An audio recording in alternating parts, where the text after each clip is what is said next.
Yo yo yo! Retour de la Ligue 1 ce soir avec le match Montpellier-Lyon. Les cotes pour commencer: 3,40 Montpellier, 3,35 le match nul et 2,20 Lyon. À la moisson ce soir, c'est le 16e de Ligue 1 qui reçoit le 3e pour un match qui promet des buts. Et ouais, les 3 dernières rencontres entre ces deux clubs se sont terminées avec 6 buts marqués. C'est un truc de ouf! Eh oh, calmez-vous les mecs, on est en Ligue 1, c'est un match à 5 buts maximum tous les 2 ans, c'est pas l'Angleterre ici. On commence par la forme du moment. À Montpellier, on reste sur 2 défaites et 2 matchs nuls. C'est pas trop ça. Mais en même temps, ils ont rencontré PSG, Saint-Etienne et Nice, on peut pas leur en vouloir. Comment ça, on peut pas leur en vouloir? Ils m'ont niqué mon loto foot, j'avais mis un N. Bref, les Montpelliérains n'ont plus que 4 points d'avance sur le premier relégable, Ajaccio. Ça commence à sentir le roussi. Mais qu'est-ce que Jérémy a à voir là-dedans? Les Lyonnais ont quant à eux remporté 4 de leurs 5 derniers matchs et sont plus que jamais à la course à la Ligue des Champions. Et en plus, ils marquent. Ils ont marqué 14 buts au cours de ces 5 matchs. Par contre, ils se rendent à Montpellier sans leurs supporters qui ont été interdits de déplacement suite à un arrêté préfectoral.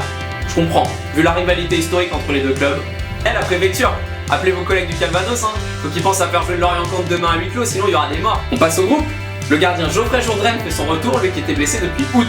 Et il se retrouvera directement titulaire alors même que Pionnier avait fait une belle saison. Genre un peu les boules à sa place. Retour de suspension de Congré et Ninga, tandis que Perigo et Delaplagne sont blessés. Les hommes de Frédéric Hans tenteront de s'appuyer sur leur homme en forme Morgan Sanson.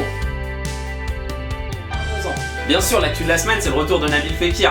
Vous devez savoir si vous avez des potes lyonnais. J'en ai même un qui a annulé notre soirée Koh-Lanta de ce soir pour le retour de Nabilou. Faut pas pousser, sérieux. Après, il est blessé depuis septembre quand même. Voilà, ça va d'ailleurs tweeté cette semaine, dire que sans cette blessure de Nabil, on serait à la lutte avec le PSG pour le titre à l'heure actuelle. Hashtag des chattes, hashtag quand cela s'arrêtera-t-il. Sinon, côté lyonnais, seuls Morel et Kalulu sont blessés. Et l'homme à suivre pour ce match, outre Fekir et ses crochets, c'est Jallet. Bah ouais, c'est le seul lyonnais assuré d'être à l'Euro. Putain, ça la fout mal. On passe au prono. Entre la forme du moment et le retour de Fekir, je comprends pas la cote de Lyon.